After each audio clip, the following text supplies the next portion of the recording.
It's crazy being single and dating and all that stuff, and I just don't want to have any part. I don't want to have any part of it, and I'm super content, and I don't have to work out. But I've been working. I'm trying to get my. Some of you don't know this. I think this hadn't happened after I saw you guys in 2018.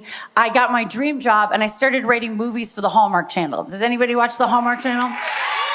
So that was so fun, right? So I wrote 2 movies, and then they're like, oh, you got fired because of the pandemic. No, we got fired because Aunt Becky went to prison, okay? And so some of you know we got to have grace, okay? We had grace on Robert Downey Jr. We can have grace on Aunt Becky. I would have grace on Robert Downey Jr. too. I would forgive him and Channing Tatum, and I can all get saved and go to heaven together, me and Iron Man and Magic Mike. Because you got to name it and claim it, really. But so I wrote 2 movies, and then we're trying to get our jobs back. And some of you are like, oh, Hallmark, it's so predictable. But we're trying to make a difference. My writing partner's a Christian. We're trying to write different movies. Do you want to hear about my last movie? It's not out yet. I can't tell you the whole plot, okay? I'll tell you a little bit.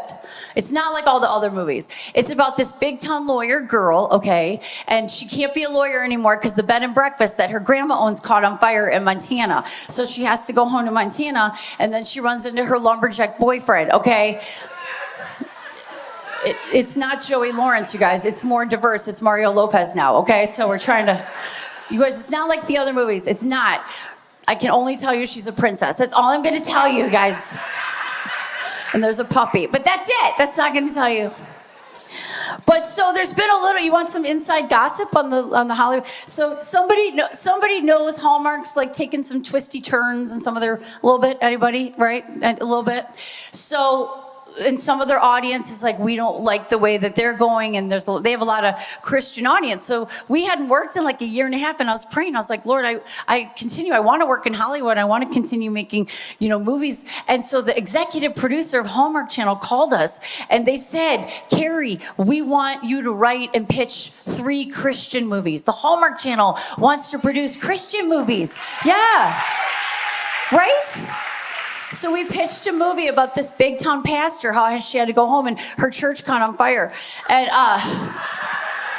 she's a princess in the Lord. And so, okay, something happened today that nobody knows about. That's kind of, so Hallmark's doing their Hallmark thing, and then now there's a new network called GAC, and you guys got to know about GAC because that's Great American Country Network, and they want to do family-friendly movies. And the president of Hallmark left, and the president is a Christian, okay, over at GAC Network, and then they got all the big Hallmark stars. They got Candace Cameron, okay, they got like Beyonce to leave Hallmark and go over to the GAC. So they're all over at GAC. So then we went over to GAC, and we just signed a contract today to make a movie with Jesse Metcalf. Do you guys know who Jesse Metcalf is?